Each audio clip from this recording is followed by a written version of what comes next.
Hello everyone, कैसे हैं आप लोग। आई होप आप अच्छे होंगे। सेट्स में ही कई और सेट्स हैं, उसके बारे में देखेंगे। जैसे हम वेन डायग्राम के बारे में पढ़ेंगे, है ना, यूनियन सेट के बारे में पढ़ेंगे, इंटरसेक्शन सेट के बारे में पढ़ेंगे, है ना, डिफरेंस ऑफ सेट के बारे में पढ़ेंगे और डिसजॉइंट सेट के बारे में पढ़ेंगे, है ना। तो इस वीडियो में ये 5 टॉपिक हम कवर करने वाले हैं। तो स्टार्ट करते हैं एक एक करके। ठीक है, वेन डायग्राम, है ना।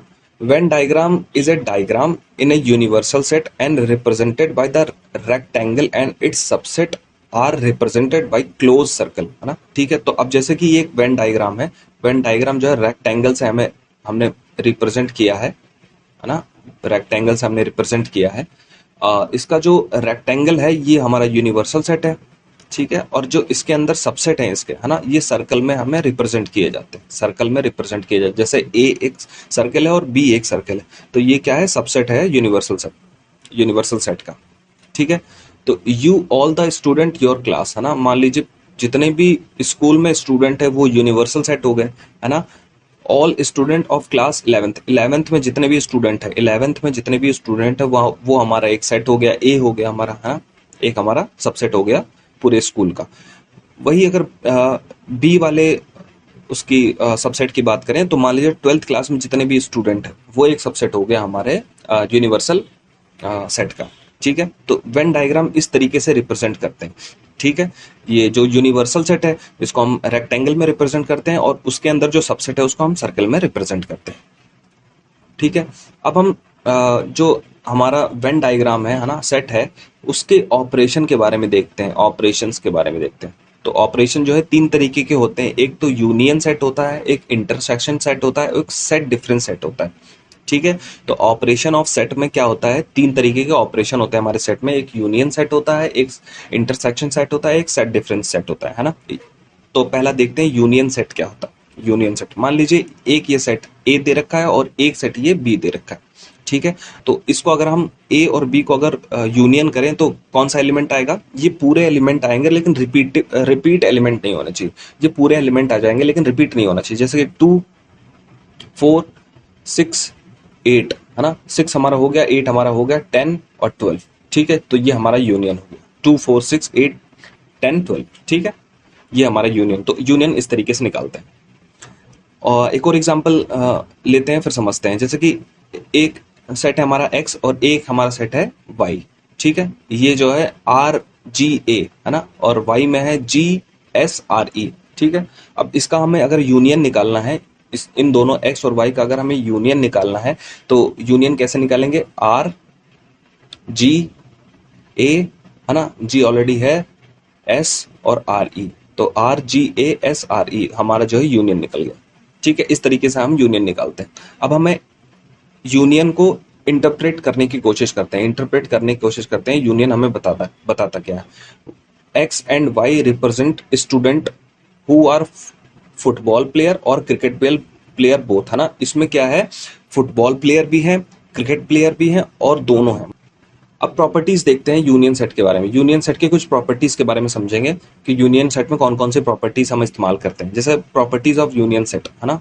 अब जैसे कि ए यूनियन बी ना, ए यूनियन बी, तो बी यूनियन ए भी लिख सकते हैं। ठीक है, इस तरीके से लिख सकते हैं। इसको हम क्या बोलते हैं, कम्यूटेटिव प्रॉपर्टी बोलते हैं, कम्यूटेटिव लॉ बोलते हैं इसको। ठीक है, मान लीजिए ए यूनियन बी एक ब्रैकेट में और यूनियन सी अगर इस तरीके से लिखा हुआ है तो आप इसको लिख सकते हैं ए यूनियन और ब्रैकेट में बी यूनियन सी, इस तरीके से लिख सकते हैं। तो इसको हम क्या बोलते हैं, एसोसिएटिव लॉ बोलते हैं, इसको बोलते हैं एसोसिएटिव लॉ। ठीक है, मान लीजिए A union empty set, A union empty set है तो उसको हम ए लिख सकते हैं। इसको हम क्या बोलते हैं, आइडेंटिटी लॉ बोलते हैं। इसको हम क्या बोलते हैं, आइडेंटिटी लॉ। मान लीजिए ए यूनियन ए लिखा हुआ है तो इसको हम ए लिख सकते हैं, ए यूनियन ए को हम ए लिख सकते हैं। इसको हम बोलते हैं आइडेम्पोटेंट लॉ। ठीक है, मान लीजिए एक यूनिवर्सल सेट है और एक ए सेट है, एक यूनिवर्सल सेट है और ए सेट है। इन दोनों का अगर हम यूनियन करेंगे तो हमारा जो है यूनिवर्सल सेट आएगा, हमारा जो है यूनिवर्सल सेट आएगा। इसको क्या बोलते हैं, लॉ ऑफ यूनिवर्सल। ठीक है, इसको क्या बोलते हैं, लॉ ऑफ यूनिवर्सल। ठीक है, अब हम इंटरसेक्शन के बारे में देखते हैं, इंटरसेक्शन के बारे में पढ़ेंगे। इंटरसेक्शन जैसे कि ये लिखा हुआ है, ए हमारा कोई सेट है ना, और एक सेट है बी, है ना। अब इन दोनों का हमें अगर इंटरसेक्शन करना है, इन दोनों का अगर हमें इंटरसेक्शन करना है तो हमें जो जो एलिमेंट कॉमन है इन दोनों सेट में, जो जो एलिमेंट इन दोनों सेट में कॉमन है उसको हमें लिख देना है। ठीक है, तो ए इंटरसेक्शन बी है ना, इन दोनों में से कॉमन कौन सा दिख रहा है, 6 और 8 को हमें कॉमन दिख रहा है, 6 और 8 हमें कॉमन दिख रहा है, तो हमने ये लिख दिया, ठीक है, 6 और 8। तो हमारा जो है ए इंटरसेक्शन बी इस तरीके से हमने लिख दिया। अब इंटरसेक्शन को अब जो है वेन डायग्राम में भी रिप्रेजेंट कर सकते हैं, जैसे ये यूनियन क्या बोलते हैं, ये यूनिवर्सल सेट है, ठीक है, उसमें एक ए सेट है ना, और एक बी सेट है, ठीक है, दो सेट है। तो इन दोनों में से जो कॉमन है, इन दोनों में से जो कॉमन है, तो ये वाला पार्ट ही होगा कॉमन, ठीक है, बीच वाला पार्ट होगा कॉमन। तो इंटरसेक्शन ये बीच वाले पार्ट को हम रिप्रेजेंट करते हैं, ठीक है, हमें समझ में आ गया। मैथमेटिकली कैसे देखेंगे, x is a subset of, है ना, x is a subset of, तो x is a element of a, है ना, और x is a element of b, ठीक है, x is a element of a और x is a element of b, ठीक है, दोनों में प्रेजेंट होने चाहिए x एलिमेंट, दोनों में एलिमेंट प्रेजेंट होने चाहिए, जब ही जो है इंटरसेक्शन हमारा वर्क करता है, ठीक है। और जो ये जो दो डॉट लगे हुए होते हैं ना, जो ये दो डॉट लगे, उसको हम क्या बोलते हैं, सच एस बोलते हैं, इसको हम क्या बोलते हैं, सच एस बोलते हैं, ठीक है। एक एग्जांपल से समझते हैं इंटरसेक्शन सेट के बारे में। जैसे एक ये सेट दे रखा है ना, एक ये सेट दे रखा है और एक ये बी सेट दे रखा है, ठीक है, दो सेट दे रखे हैं, ठीक है। इन दोनों सेट का अगर हम इंटरसेक्शन निकालें, इन दोनों का अगर सेट का इंटरसेक्शन निकालें, तो 1 3 5 7 2 4 6 8, तो कोई भी एलिमेंट हमें कॉमन नहीं दिख रहा है, कोई भी एलिमेंट हमें कॉमन नहीं दिख रहा है, तो इसको हम क्या बोलेंगे, एम्प्टी सेट बोलेंगे, इसको हम क्या बोलेंगे, एम्प्टी सेट बोलेंगे। तो A and B are disjoint set, A and B are disjoint set, है ना। तो इसको एम्प्टी है क्योंकि कोई भी एलिमेंट कॉमन दिख नहीं रहा है ना, तो ऐसे सेट को हम क्या बोल सकते हैं, एम्प्टी सेट बोल सकते हैं। और ए और बी क्या है, डिसजॉइंट सेट है, ए और बी क्या है, डिसजॉइंट सेट है, ठीक है। डिसजॉइंट सेट को हम इस तरीके से रिप्रेजेंट करते हैं, ठीक है। ए और बी अलग अलग हैं, मतलब कोई भी एलिमेंट कॉमन नहीं है, तो ये क्या है, डिसजॉइंट सेट है। अब डिसजॉइंट सेट क्या होता है, कोई भी कॉमन एलिमेंट मिलना ही नहीं चाहिए, है ना, कोई भी अगर कॉमन एलिमेंट नहीं मिल रहा है दो सेट में, तो उसको हम डिसजॉइंट सेट बोलते हैं। जैसे कि ये एक सेट ए है और एक सेट ये बी है ना, इन दोनों में से कोई भी कॉमन एलिमेंट हमें मिल नहीं रहा है, तो इसको हम क्या बोलेंगे, डिसजॉइंट सेट बोलेंगे, इसको हम क्या बोलेंगे, डिसजॉइंट सेट, ठीक है। अब हम एक और क्वेश्चन देखते हैं कि वेन डायग्राम से हम कोई भी इक्वेशन को हम कैसे रिप्रेजेंट करेंगे, कोई भी वेन डायग्राम से किस तरीके से हम कोई भी इक्वेशन को रिप्रेजेंट करेंगे। जैसे ये लिखा हुआ है कि A intersection B union C, इस तरीके से कोई मान लीजिए लिखा हुआ है, तो इसको हम वेन डायग्राम में कैसे रिप्रेजेंट करेंगे ये हम देखते हैं। जैसे कि मान लीजिए पहले हम बी और सी का हम पहले वो डायग्राम बना लेते हैं ना, तो बी और सी, है ना, बी और सी का यूनियन करना है। तो बी और सी यूनियन का मतलब क्या हो गया, ये पूरा एलिमेंट हो गया, ये पूरा, है ना, पूरा हो गया, बी और सी का ये पूरा एलिमेंट हो गया, ठीक है। अब इसमें हमें ए इंटरसेक्शन करना है, ए हमें इंटरसेक्शन करना है ना। तो ये मान लीजिए बी है और ये मान लीजिए सी है ना, और ए भी हमारा यही कहीं है, ठीक है। अब हमें ए से इसको इंटरसेक्शन करना है, तो इंटरसेक्शन का मतलब जानते हैं बीच वाले पार्ट होता है ना, इंटरसेक्शन का मतलब जानते हैं बीच वाला पार्ट होता है, मतलब ये वाला पार्ट, है ना, ये सब वाला पार्ट जो है हमारा, ये पूरे इक्वेशन को रिप्रेजेंट करेगा। तो वही इसमें ये दिखा रखा है कि ये वाला जो बीच वाला पार्ट है, ये पूरे इक्वेशन को हमारा रिप्रेजेंट करेगा, ठीक है। ऐसे ही इस वाले डायग्राम को बनाया गया है, ऐसे ही इस वाले डायग्राम को बनाया गया है। इस डायग्राम को आप अगर एक एक करके सॉल्व करेंगे, पहले इस वाले को सॉल्व करेंगे, फिर इस वाले को सॉल्व करेंगे, इन दोनों के बाद फिर इसका यूनियन कर देंगे, तो हमारा जो आउटपुट आएगा, हमारा जो आउटपुट आएगा वो ये सेंटर वाली जो है ये आएगा, सेंटर वाले जो वैल्यूज हैं वो हमारे इसके आएंगे, सेंटर वाले जो येलो कलर का है वो हमारे एलिमेंट्स आएंगे, ठीक है। इतना हमें समझ में आ गया। अब हम कुछ प्रॉपर्टीज के बारे में देखते हैं, इंटरसेक्शन की कुछ प्रॉपर्टीज के बारे में देखते हैं। अब इंटरसेक्शन की क्या प्रॉपर्टी होती है, जैसे कि पहली प्रॉपर्टी होती है ए इंटरसेक्शन बी या बी इंटरसेक्शन ए, लिखिए दोनों एक ही है ना, तो इसको हम कम्युनिटेटिव लॉ बोलते हैं, ठीक है। ए इंटरसेक्शन बी और इंटरसेक्शन सी, है ना, इसको हम लिख सकते हैं A intersection B intersection C, इस तरीके से हम लिख सकते हैं इसको हम क्या बोलते हैं, एसोसिएटिव लॉ बोलते हैं, एसोसिएटिव लॉ, ठीक है। A intersection empty set, A intersection अगर एम्प्टी सेट करेंगे तो हमारा एम्प्टी सेट ही आएगा, क्योंकि इन दोनों में से कोई कॉमन दिखेगा ही नहीं, तो हमारा एम्प्टी ही आएगा, ठीक है। तो इसको हम क्या बोलते हैं, लॉ ऑफ एम्प्टी, क्या बोलते हैं, लॉ ऑफ एम्प्टी। यूनिवर्सल है कोई, है ना, यूनिवर्सल सेट है कोई, है ना, और ए सेट है कोई, है ना। तो इन दोनों में से अगर हम इन दोनों का इंटरसेक्शन करेंगे, इन दोनों का, क्योंकि आप जानते हैं यूनिवर्सल सेट में ऑल एलिमेंट प्रेजेंट होंगे, है ना, ऑल एलिमेंट प्रेजेंट होंगे तो ए का जितना भी एलिमेंट होगा उसमें यूनिवर्सल सेट में होगा, तो हमारा आउटपुट में क्या आएगा, आउटपुट में हमारा ए ही आएगा। ठीक है, हमारा ए ही आएगा। तो ये दोनों हमें प्रॉपर्टी समझ में आ गई। ठीक है, अब ए इंटरसेक्शन ए करेंगे तो हमारा ए ही आएगा, तो इसको हम बोलते हैं आइडेम्पोटेंट लॉ, आइडेम्पोटेंट लॉ बोलते हैं। ठीक है, वहीं अगर हम पांचवें प्रॉपर्टी की बात करें तो A intersection B union C, अगर इस तरीके से लिखा हुआ है A intersection B union C लिखा हुआ है, तो इसको हम लिख सकते हैं ए इंटरसेक्शन बी यूनियन, है ना, यूनियन ए इंटरसेक्शन सी।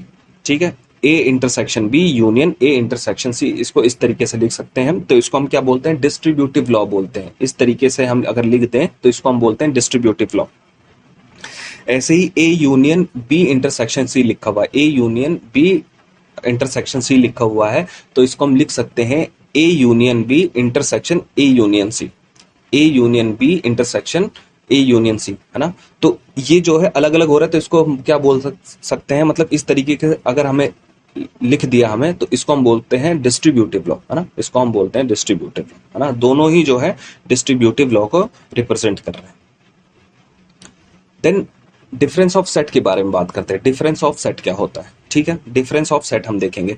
मान लीजिए ये सेट दे रखा है, ए हमारा कोई सेट दे रखा है, ठीक है, 1 2 3 4 5 6 7 8 9 10 करके एक ए सेट दे रखा है, एक दूसरा सेट दे रखा है, बी सेट दे रखा है, 2 4 6 8 10, है ना, ये दूसरा सेट हमारा दे रखा है। तो हमें डिफरेंस कैसे निकालना है ना, तो डिफरेंस का सिंबल क्या होता है, ये होता है माइनस कर देना, मतलब हमें अगर ए में बी को माइनस करना है उसी को हम बोलते हैं डिफरेंस ऑफ सेट, है ना।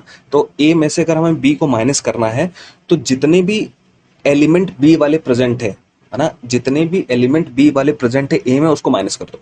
मतलब कि जो बी में एलिमेंट है 2 4 6 8 10, है ना, ये है, इसको जो है ए वाले में से माइनस कर दो, तो मतलब हटा देना है, 2 को हटा देना है ना, 4 को हटा देना है, ठीक है, 6 को हटा देना है ना, 8 को हटा देना है और 10 को हटा देना है, ठीक है। और जितने भी एलिमेंट बचे उसको हमें लिख देना। एलिमेंट हमारा कौन सा बचा, 1 3 5 7 9, 1 3 5 7 9, तो मतलब ए में जितने भी एलिमेंट बी के दिख रहे हैं वो हटा दो, ए में जितने भी एलिमेंट बी के दिख रहे हैं वो हटा दो, वही हमारा जो है डिफरेंस ऑफ सेट कहलाता है। ठीक है, इसको हम वेन डायग्राम से भी समझते हैं, मान लीजिए ये एक सेट ए है, ये एक सेट बी है ना, ये एक सेट ए है, ये एक सेट बी है, तो जो बीच वाला सेंटर है वो आप जानते ही, वो इंटरसेक्शन कहलाता है। जो बीच वाला जो पार्ट होता है वो इंटरसेक्शन कहलाता है, आप जानते ही है ना। और डिफरेंस ऑफसेट कैसे लिखेंगे, डिफरेंस ऑफसेट कैसे लिखेंगे, जो मतलब ए में से बी वाला पार्ट हटाना है, ए में से बी वाला पार्ट हटाना है, तो मतलब जितना भी ए में से बी वाला पार्ट हटा दिया तो हमारा इतना पार्ट बचा, हमारा इतना पार्ट, है ना। तो ये हमारा क्या कहलाएगा, ए माइनस बी हमारा कहलाएगा। ठीक है, और b माइनस ए कौन सा कहलाएगा, मतलब b में से a पूरा पार्ट हटा दो, b में से a पूरा वाला पार्ट हटा दो, तो हमारा a में से b में से अगर हमने पूरा a हटा दिया तो हमारा क्या बचा, ये वाला पार्ट हमारा बचा। ठीक है, हमारा ये वाला पूरा पार्ट बचा। ठीक है, तो हम जो है डिफरेंस ऑफ सेट इस तरीके से हम समझ सकते हैं।